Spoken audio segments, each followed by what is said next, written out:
Nadeen Yousef is struggling to find the English word for something. We believe if you saw that one, what they call it?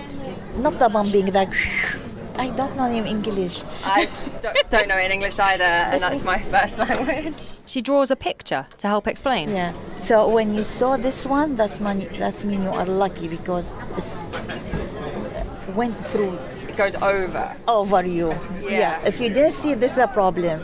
So we believe when we see this one. When Nadeen sees this, she points to her sketch. She's drawn what appears to be some sort of ammunition. It looks like a missile. That's what she means by this one. Imagine you raised in this situation from just 9. Nadeen tells me that she saw these apparent missiles from outside her classroom window when she was at school as a child. She's from Iraq, and she's telling me what it was like to grow up there. During her childhood, the war between Iraq and Iran was in full flow. That war ended in 1988, but as an adult, unrest and violence in the area forced Nadeen and her family to leave. So, in 2006, along with her husband and children, she moved to Syria and filed for refugee status. And since 2014, they've lived in the US. But it takes 8 years to come here. Just a year after her arrival in the US, Nadeen started her own business in Buffalo, New York. During her time in the US so far, Nadeen's noticed that there are stereotypes some people hold about refugees, and there's a certain stereotype Nadeen hopes to bust. Many people, they thought we are refugees, we are poor. Actually, it's opposite.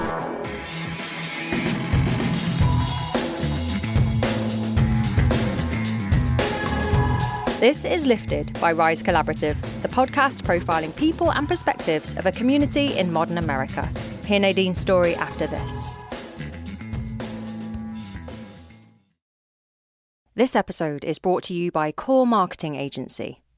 Core is proud to be a part of the new business renaissance in Buffalo. Core has had the opportunity to work with new startups, non-profits, and established brands. The key to Core's success is taking the time to understand your business goals, how you connect and develop meaningful relationships with your customers, and drawing a clear picture of the value your business brings to the community. You focus on your message. Core focuses on the tech end of things. Core is currently offering a free website with the purchase of any SEO or social media package. Learn more at coremarketingagency.com. That's Kore marketingagency.com.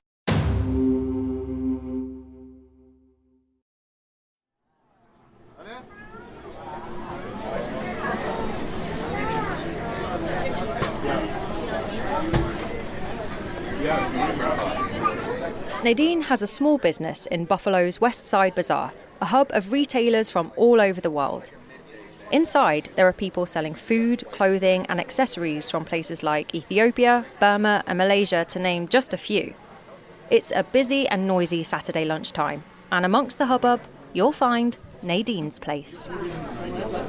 I rent the booth here, and almost all my stuff is my handmade. I do the macrame. Macrame is the name of the technique.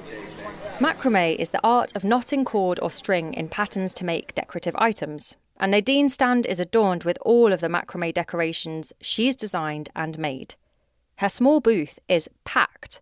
From countertop stands dangle keychains, hair clips, and seasonal decorations. And the ceiling, well, that's decked with hanging macrame plant holders. And while we talk, she makes a keychain. It's a change from what she used to do in Iraq. I have bachelor degree on statistics science, and when I finished the college, I worked on the bank for 2 years, and then when I get my first baby, I had to leave everything. And before all of that, when she was younger, Nadeen used to travel all over Europe with her parents for their work. They were both engineers. I went to Paris, Roma, London, German. I think Nadeen is trying to debunk a myth by telling me all of this. During our conversation, she seems really keen for me to understand that she's from an educated, pretty middle-class background. In Iraq, she lived in a good neighbourhood in a 2-story family home. It's as though she's encountered a lot of assumptions about her background, people that assume she's from a life of poverty. In fact, when Nadeen and her family had to leave Iraq for Syria, it was a shock. Obviously, it was a complete upheaval of the norm for her. And financially speaking, it meant the start of 8 years with no income. Because we are refugee, they don't allow us to work. So if you work, you have to work like under the table.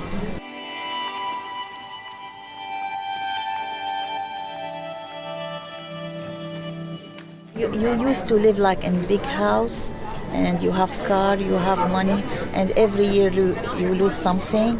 It's not good.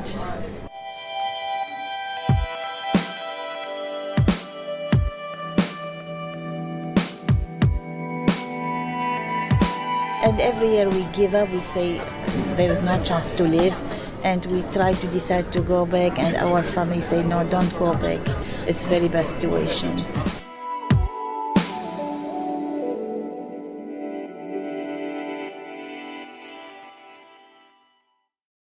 This state of limbo, the time it takes to process a refugee application, is something that Nadeen thinks puts many Iraqis off leaving, like she did.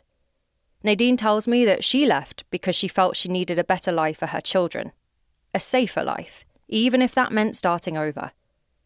Nadeen went back to visit Iraq a few years ago, after her dad passed away, and she said that she couldn't wait to get back to the US. She found that even the Iraqi people had changed. This made me wonder whether she feels as though she belongs anywhere. When people say, what nationality are you? Do you say Iraqi? Of course. And you'll always say that? Of course. That's why I put my flag. I'm only person in the Bazaar that put their flag. She points up above our heads at her business sign.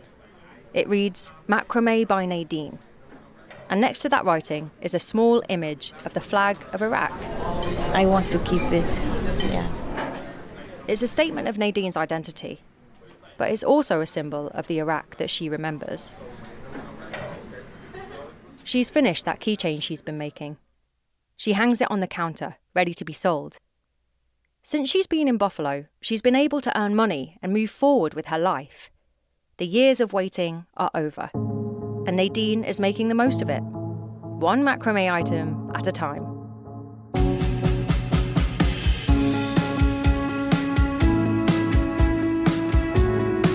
You've been listening to Lifted, a podcast by Rise Collaborative. Thank you to Core Marketing for sponsoring this episode. Well, we're now 3 episodes into Lifted, so if you're enjoying it, leave us a review wherever you listen. It helps more people to find the podcast and hear the stories of Western New Yorkers making things happen. Lifted is a weekly podcast, and you can find more episodes wherever you found this.